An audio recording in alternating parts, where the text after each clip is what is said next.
আমি আজকে আপনাদেরকে একটি আয়াত সম্পর্কে বলবো, যে আয়াতটি অবশ্যই আপনি শুনে থেকেছেন, যেটা কালেমা তাইবা হিসেবে পরিচিত।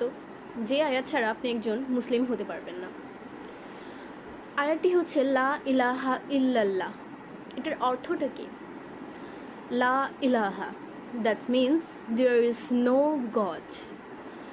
এটা আসলে আপনি আপনার হার্টটাকে ক্লিয়ার করে ফেলতেছেন, যে আপনার হার্টের কোনো কিছু নেই যাকে আপনি ইবাদত করবেন।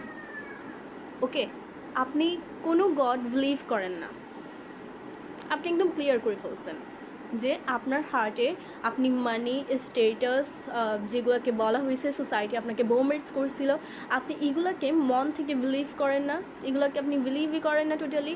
অ্যান্ড আপনি ইবাদত করবেন, অর্শিপ করবেন, এটা তো পুরা বাইরের কথা, ঠিক আছে?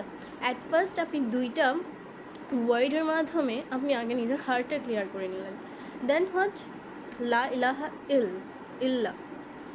The most important word is here is illah. What that means?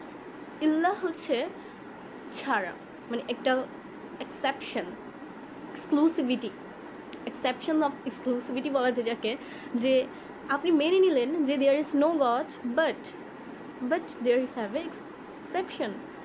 ওকে, এখানে আলাদা একটা কিছু আছে, এখানে শোনার আগ্রহটা আপনার কতটা বেড়ে যাবে এরকম ক্ষেত্রে।